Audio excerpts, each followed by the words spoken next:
Breaking news. Kuwait నుంచి Shamshabad airport కు రావాల్సిన ఇండిగో విమానానికి బాంబు బెదిరింపు మెయిల్ వచ్చింది.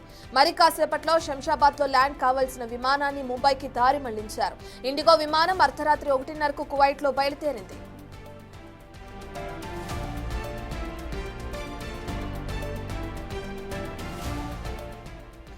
కువైట్ నుంచి ఇటు శంషాబాద్ ఎయిర్పోర్ట్ కి రావాల్సిన ఇండిగో విమానానికి బాంబు బెదిరింపు మెయిల్ వచ్చింది.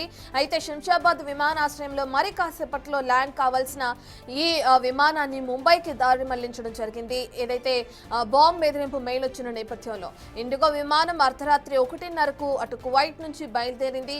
మరి కాసేపట్లో శంషాబాద్ లో ల్యాండ్ అవ్వాల్సి ఉంది. ఇక బాంబు బెదిరింపు మెయిల్ రావడంతో దాన్ని ముంబైకి తరలించారు. ఇప్పటికే అందులో ప్రయాణికులు ఉన్నట్లుగా కూడా మనకి సమాచారం. ఎంతమంది ప్రయాణికులు ఉన్నారు, ఎంతమంది స్టాఫ్ ఉన్నారనే డీటెయిల్స్ తెలియాల్సింది.